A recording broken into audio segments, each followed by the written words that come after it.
Hong Kong records first local chikungunya case.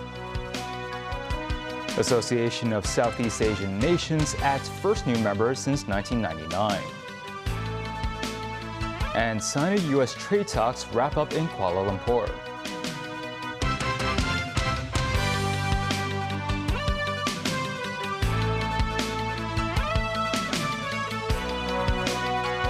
Good evening and welcome to TVB News. Hong Kong recorded its first local case of chikungunya, involving an 82-year-old woman residing in Diamond Hill's Fung Tak estate.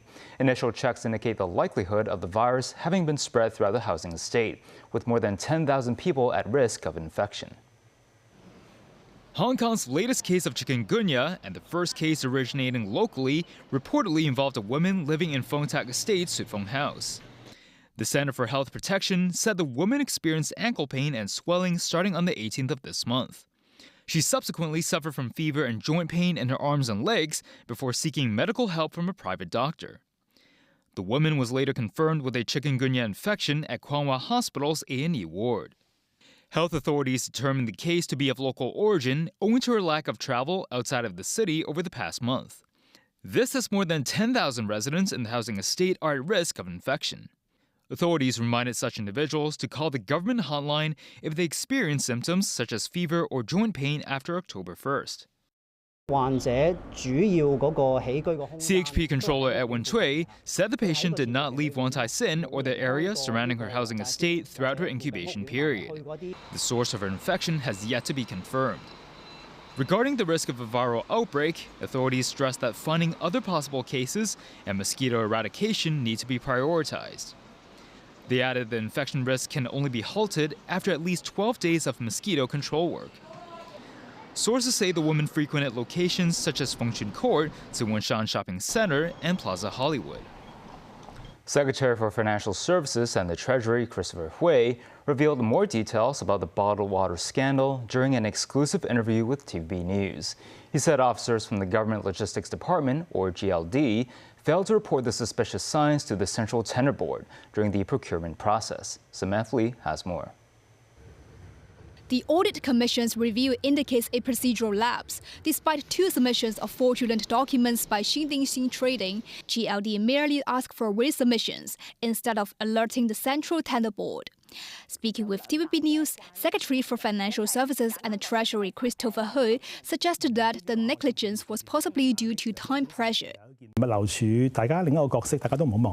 He also put forward another scenario. As GLD plays a crucial role in fostering border participation in bidding, staff members might have been keen to facilitate new suppliers' compliance with government standards.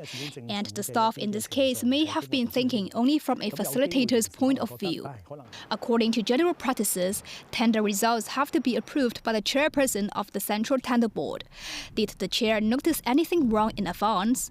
Hui said based on the GLD's report, the department did not flag any issues to the board, which would have allowed the board to make informed decisions.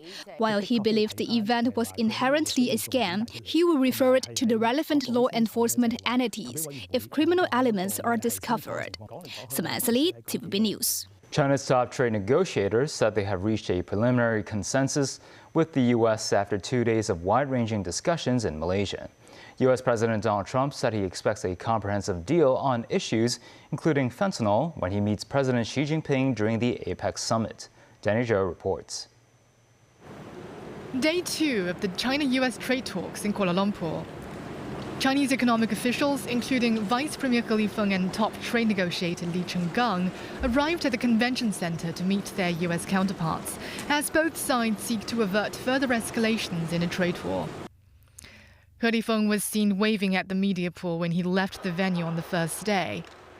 Li said on Sunday that an initial consensus has been reached with Washington on issues including the extension of their tariff truce, fentanyl, and export controls. The U.S. side, meanwhile, depicted the talks as constructive. Treasury Chief Scott Bessent told reporters he thinks they've built a very successful framework for the prospective Trump-Xi meeting on the APEC sidelines next week. Bloomberg reported that Donald Trump intended to exert pressure on China during his Asia tour by signing deals with trade partners on trade and critical minerals. The US president earlier brought up a series of topics of discussion with Xi, including China's purchases of Russian oil, soybeans, and the issue of fentanyl. Will you discuss purchases of Russian oil with Xi Jinping? Are you worried about the Chinese? I may be discussing it, but you know, China's, I don't know, you probably saw it today, China's cutting back very substantially on the purchase of Russia oil, and India's cutting back completely, and we've done sanctions. Our farmers to be taken care of, and he wants things also. We're going to be talking about fentanyl, of course. You know, we'll be talking about a lot of things. Trump also said they're likely to ink a comprehensive deal. I think we have a really good chance of making a very comprehensive deal. Danny Zhou, TVB News.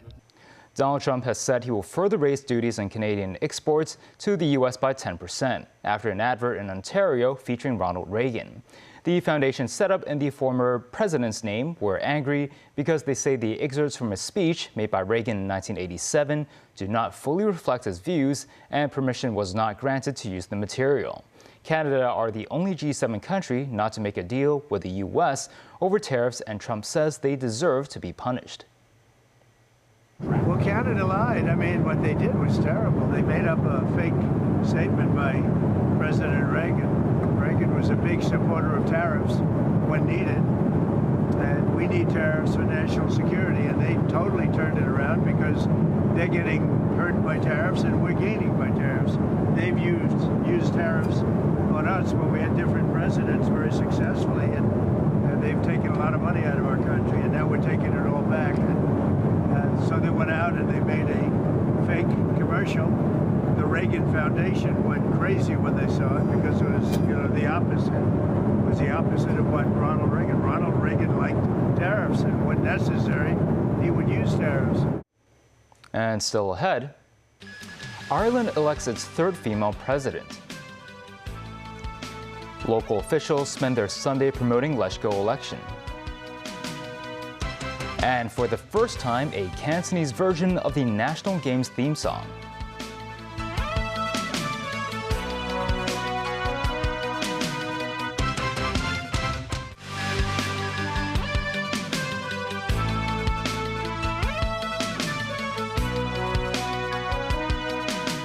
Welcome back. Families and supporters of Israeli hostages call for the quick return of all the dead bodies of those taken by Hamas in 2023. Finding the victims in Gaza is difficult and dangerous. 2 years of conflict has left unexploded missiles lying in the rubble. David Garrett reports. A different tone, but the same demonstrators on the streets of Tel Aviv. Activists and supporters of hostages demanding the return of at least 13 bodies still in Gaza. As our families begin to heal, so too can Israel. The wounds are deep, but our unity and compassion are stronger than despair. The torch still burns, though, and we will keep its flame alive until every hostage returns home. A slow, mournful version of the national anthem was sung as the protesters vowed accountability from their leaders in Israel and to bring Hamas to justice for holding their loved ones. Gaza City resembles an uninhabitable waste ground after 2 years of war. Some areas deserted for weeks or months. Finding the remaining dead hostages is a difficult and painstaking challenge, a dangerous process with unexploded ordnance hampering those efforts. Yahya and his sister Nabila, the latest victims, even though there is a ceasefire in place. The twins found a round object they thought was a toy. The 6-year-olds were thrown in the air and found bleeding after an explosion. Their faces have shrapnel scars. The pair both required life-saving surgery at Shifa Hospital. Grandfather Tawfiq al-Shabasi tries to comfort the wounded, with one having lost a hand, the other could lose a leg. We heard a bang, ran outside and found them. This was deliberately set to explode against children. They came in with severe injuries and they're both critically unwell. And this is one of many cases that we've seen where even though the bombs dropping from the sky have slowed down, they haven't stopped, they've slowed down. There are still many unexploded missiles in the rubble, in the remains of people's homes. Medics say they are receiving about one person per day with injuries inflicted by live ammunition. Diplomacy continues to try to hold peace in place, hoping to ensure there are less like the Shabasi children. President Trump made a flying visit to Qatar to refuel on his way to Malaysia. He praised the ruling Al Thani family, saying they were loved and respected and had been a big factor in securing the deal between Hamas and Israel. He said Hamas will not be difficult to deal with if they fail to keep their word. Trump says his deal is keeping the Middle East safe now and will for a long time. David Garrett, TVB News. Left-wing independent Catherine Connolly, who secured the backing of Ireland's left-leaning parties, including Sinn Féin, has won the country's presidential election. She won 63% first preference votes when spoiled votes were excluded. That's compared to 29% of her rival Heather Humphreys of the centre-right party Fine Gael. Connolly will succeed Michael D. Higgins, who has been president since 2011. Having served the maximum 2 7-year terms, she will be Ireland's 10th president and the third woman to hold the post. Connolly, a former barrister who has served as lawmaker since 2016, has been outspoken in criticizing Israel over the war in Gaza. She has also warned against the European Union's growing militarization following Russia's full-scale invasion of Ukraine. From day one, I emphasised that I was an independent candidate with an independent mind. And for all who voted for me, thank you very much. It will be an absolute privilege to serve you. For those who didn't vote for me and those who spoiled their votes, let me tell you, I will be an inclusive president to listen to all of you. I will be making no distinction on the basis of votes. Several vessels continue to remove the remaining debris of the Emirates cargo plane that crashed earlier, resulting in 2 deaths. The Guangzhou-based salvage vessels returned to the crash site at around 10 a.m. today, successfully removing the aircraft's left wing at around 2 p.m. By around 5 p.m., the entire first half of the plane was lifted and placed off a vessel. 2 of the plane's black boxes that hold the aircraft's communication records were salvaged earlier, with an investigative report set to be published in 1 month's time. The 8th-term Legislative Council election will take place this December. Several top officials called on the public to cast their votes. Samantha Lee has more. 立法對維持個人形象好重要。 Using Cantonese puns, Secretary for Security Chris Tang, Under-Secretary for Security Michael Chuk, and Permanent Secretary for Security Patrick Lee acted out an entertaining scene in a short video to encourage more people to participate in the upcoming Lachko poll. Chief Executive John Lee also made his call while attending the Scout rally. He urged all Scout members and leaders to take part in the election, describing it as their civic responsibility. Meanwhile, exhibitions were set up in various districts.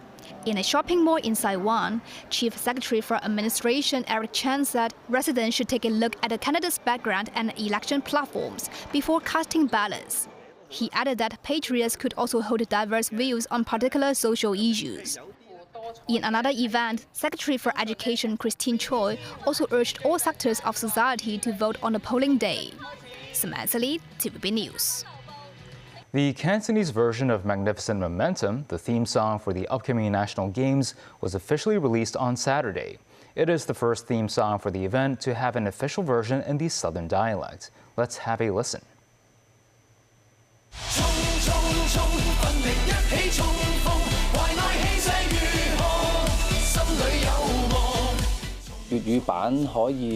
Partially sung by local Canopop singer Leo Koo, the performer believes the Cantonese lyrics help to remind those living in the Greater Bay Area the significance of this year's games being held in Hong Kong, Macau, and the GBA. Fellow Cantonese performers Deng Xunxi and Lo Ka-ho said they hope the song can symbolize the athletic prowess of the nation's sportsmen, with Lo, a native of Macau, emphasizing the opportunity to showcase the enclave's musical talent.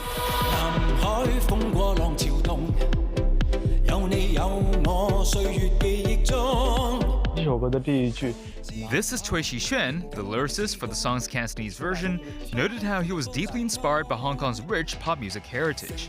Cui said some of the song's lyrics were written in hopes of reminding listeners of Hong Kong classics from the 80s and 90s.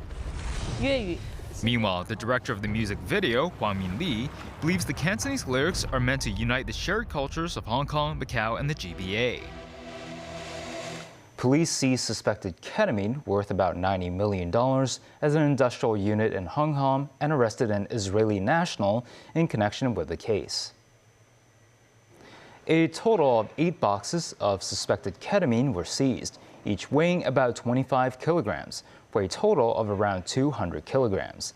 At an industrial building on Ma Ta Wai Road, the police stopped and searched a 45-year-old Israeli man and found a 45-gram packet of suspected ketamine on him. They then brought him into a mini-storage unit in the building, where they found the largest stash and arrested the man. Sources said the man entered Hong Kong in the middle of this month on a tourist visa. The Shenzhou 20 crew on China's space station are preparing for their return to Earth after staying in orbit for more than 6 months.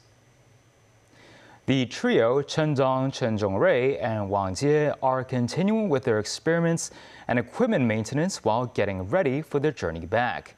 During the past months, they have undertaken research and technology tests in areas such as space life sciences, microgravity, fundamental physics, space material science, space medicine, and advanced aerospace technologies. They have also conducted multiple extravehicular activities and undertaken equipment maintenance. The crew will rotate with Shenzhou 21 astronauts who will take over the work in orbit. And that's the news. Thanks for watching.